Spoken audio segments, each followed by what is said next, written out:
수학책 58조 도전수와 함께 해보겠습니다. 대응관계를 탐구하고 비교해 볼까요?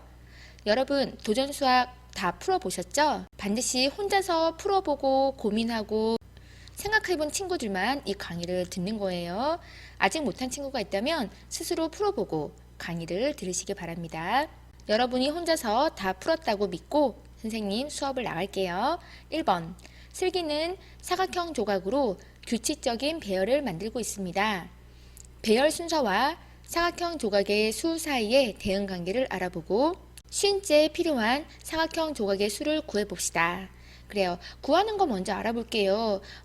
쭉 보니까 여러 가지가 있는데요. 중요한 거는 배열 순서하고요. 사각형 조각의 수 사이의 대응 관계예요. 자, 다시 보겠습니다. 배열 순서요. 배열 순서. 첫 번째, 두 번째, 세 번째, 네 번째 이런 배열 순서하고요. 사각형 조각의 수가 있네요. 사각형 조각이 하나, 둘, 셋, 넷. 여기는 하나, 둘, 셋, 넷, 다섯 개. 이런 식으로 배열의 순서가 하나씩 늘어나면서 사각형 조각의 수도 늘어나는 것을 볼 수가 있습니다. 그림을 보니까 규칙을 찾을 수가 있겠죠. 그래서 이거는 규칙적이기 때문에 우리는 대응관계를 알아볼 수가 있는 거예요. 그죠? 그런데 우리는 이 대응관계를 알아보고요. 그리고 쉰째 대응관계를 알아봤으면 쉰 번째 필요한 사각형의 조각의 수가 몇 개인지를 찾는 거예요. 자, 여러분 이 문제 상황 정확히 아셔야 됩니다. 자, 뭘 구한다고요? 배열 순서와 첫 번째, 두 번째, 세 번째 배열 순서와 사각형 조각의 수 사이의 대응 관계예요. 첫 번째 물음 보겠습니다. 첫째 모양은 사각형 조각으로 어떻게 만들었는지 살펴보세요 라고 되어 있네요. 자, 첫 번째 배열되어 있는 것에서는 사각형 모양이 하나, 둘, 셋, 네 개가 T자 모양으로 이렇게 되어 있는 것을 볼 수가 있습니다. 자, 두 번째 물음, 위 모양에서 변하는 부분과 변하지 않는 부분을 찾아보세요. 나와 다르게 생각한 친구를 찾아 서로의 생각을 비교해 보세요. 그래요. 변하는 부분과 변하지 않는 부분을 찾아볼 거예요. 그런데 선생님 생각이 다 맞다고는 할 수 없어요. 선생님이 하는 말이 무조건 정답이기 때문에 여러분이 했던 게 틀리다는 게 아니에요. 이런 생각도 있고 저런 생각도 있고 다 함께 수용해 주셔야 합니다. 수학은요. 방법이 한 가지가 아니에요. 여러 가지 다양한 방법이 있거든요. 여러분들이 다양하게 생각하는 게 진짜 중요하답니다. 자, 여기 볼게요. 선생님 생각에는 변하지 않는 부분은 여기 이 부분인 것 같아요. 이 첫 번째 모양에서 이렇게 T자 모양이 있는데 두 번째 모양에서는 여기가 하나씩 늘어났어요. 세 번째에서도 여기가 늘고요. 네 번째도 여기가 하나씩 늘어난 것 같아요. 그래서 변하는 부분과 변하지 않는 부분을 선생님은 이렇게 구분했습니다. 다음 물음 볼게요. 열째에는 사각형 조각이 몇 개 필요한가요? 라고 되어 있네요. 자, 그러면 첫 번째부터 하나씩 살펴보겠습니다. 첫 번째는 4개가 필요했고요. 두 번째는 그것보다 1개가 더 많은 5개가 필요하네요. 세 번째는 6개가 필요했고요. 네 번째는 7개가 필요했습니다. 이런 식으로 나간다면 10번째도 구할 수 있겠고요. 그렇죠? 더 나중에도 구할 수가 있겠죠. 여기 한번 볼게요. 자, 우리가 첫 번째, 두 번째, 세 번째 하는 거는 바로 배열 순서입니다. 그렇죠? 그래서 우리가 배열 순서이고요. 자, 여기 나와 있는 4개, 5개, 6개, 7개는 사각형 조각의 수예요. 그렇죠? 사각형 조각의 수예요. 그쵸? 그럼 우리가 이 배열 순서와 사각형 조각의 수 사이의 대응 관계를 알아보려면 식으로 한번 나타내 보겠습니다. 사각형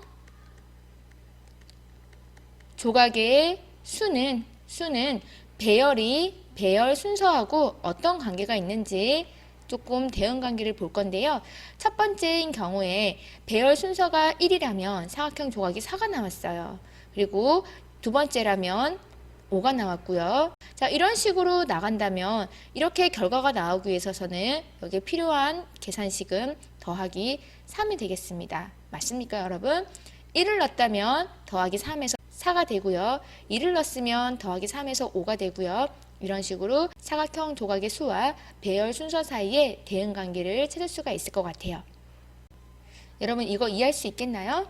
자, 그렇다면 10번째 사각형 조각은 몇 개가 필요한가요? 그래요. 10번째 10을 넣어주면 사각형 조각은 13조각이 나오겠죠. 자, 이렇게 구할 수가 있겠네요. 그러면 마지막 문제 보겠습니다. 우리가 구하려고 했던 50번째 필요한 사각형 조각의 수를 구하기 위해서 이렇게 앞에서부터 쭉 문제 상황을 나열했는데 마지막 50째에 있는 사각형 조각이 몇 개가 필요한가요? 그림을 그리지 않고 어떻게 알 수 있는지 말해보세요 되어 있네요. 자, 그림을 그리지 않고 우리는 이렇게 대응관계의 규칙을 찾았습니다. 사각형 조각의 수는 배열 순서에서 3을 더한 것과 같습니다. 맞나요? 그래서 50번째 배열 순서는 그보다 3개 더 많은 53개의 사각형 조각이 필요할 것 같습니다. 여러분 이 문제 모두 다 해결했죠? 선생님이 믿고 다음 문제 들어가겠습니다. 배열 순서와 사각형 조각의 수 사이의 대응관계를 식으로 나타내 보세요. 나와 다르게 식을 나타낸 친구를 찾아 서로의 식을 비교해 보세요. 그래요. 아까 했던 것처럼 배열 순서와 사각형 조각의 수 사이의 대응관계를 식으로 나타내 보겠습니다. 선생님이 조금 전에 했던 것처럼 사각형 조각의 수는 배열 순서에서 더하기 3을 하면 됩니다. 맞습니까? 그럼 여기 기호로 바꿔주시면 돼요. 그럼 여기 사각형 조각을 별로 두고요. 배열 순서를 하트로 두겠습니다. 자, 그러면 식으로 쓰면 되겠죠. 별은 하트 더하기 3이다. 단 쓰셔야 돼, 조건을요. 사각형 조각은 별이라고 두고 그리고 배열 순서는 하트라고 둔다. 이렇게 약속은 써주셔야 됩니다. 여러분들은 어떻게 나타냈나요? 선생님하고 다른 경우가 있나요? 아니면 이런 경우도 있을 수 있을 것 같아요. 배열 순서를 생각하는 친구 있을 거예요. 배열 순서는 그쵸? 사각형 조각에서 어떻게 하면 되죠? 빼기 3을 했을 경우도 마찬가지겠죠. 그래서 그런 친구들 같은 경우에는 하트는 별 빼기 3 이렇게 나타낼 수 있을 것 같습니다. 자, 여러분들은 어떻게 나타내는지는 잘 모르겠지만 배열 순서와 사각형 조각의 수 사이의 관계가 잘 나타냈다면 여러분 모두 다 잘하신 거예요. 선생님과 똑같은 문제 푸는 방법이 아니어도 괜찮아요. 여러분들이 다양하게 생각하고 순서와 사각형 조각의 수 사이의 대응 관계만 잘 맞아떨어지시면 됩니다. 다음 문제 보겠습니다.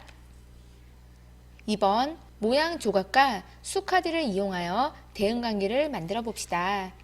준비물 9를 이용해서 여러분 대응관계를 다 만들어 봤나요? 이거 반드시 여러분 직접 해보셔야 해요. 귀찮다고 눈으로 쓱 보면 안 돼요.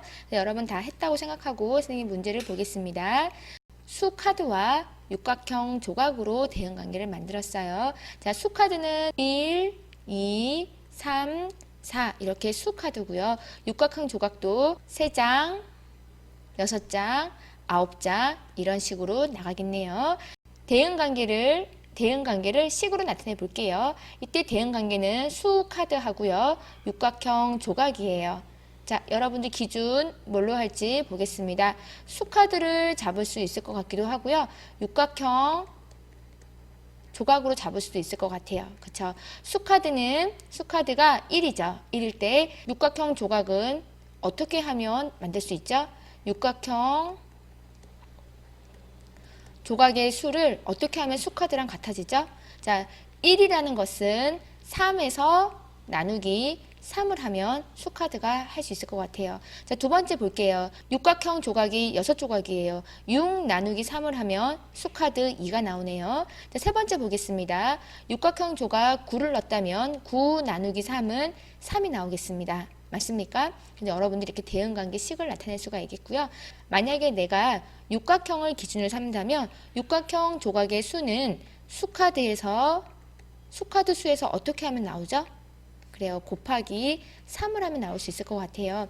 수카드가 1이라면 곱하기 3을 3배를 해주면 육각형의 수 3이 나오고요.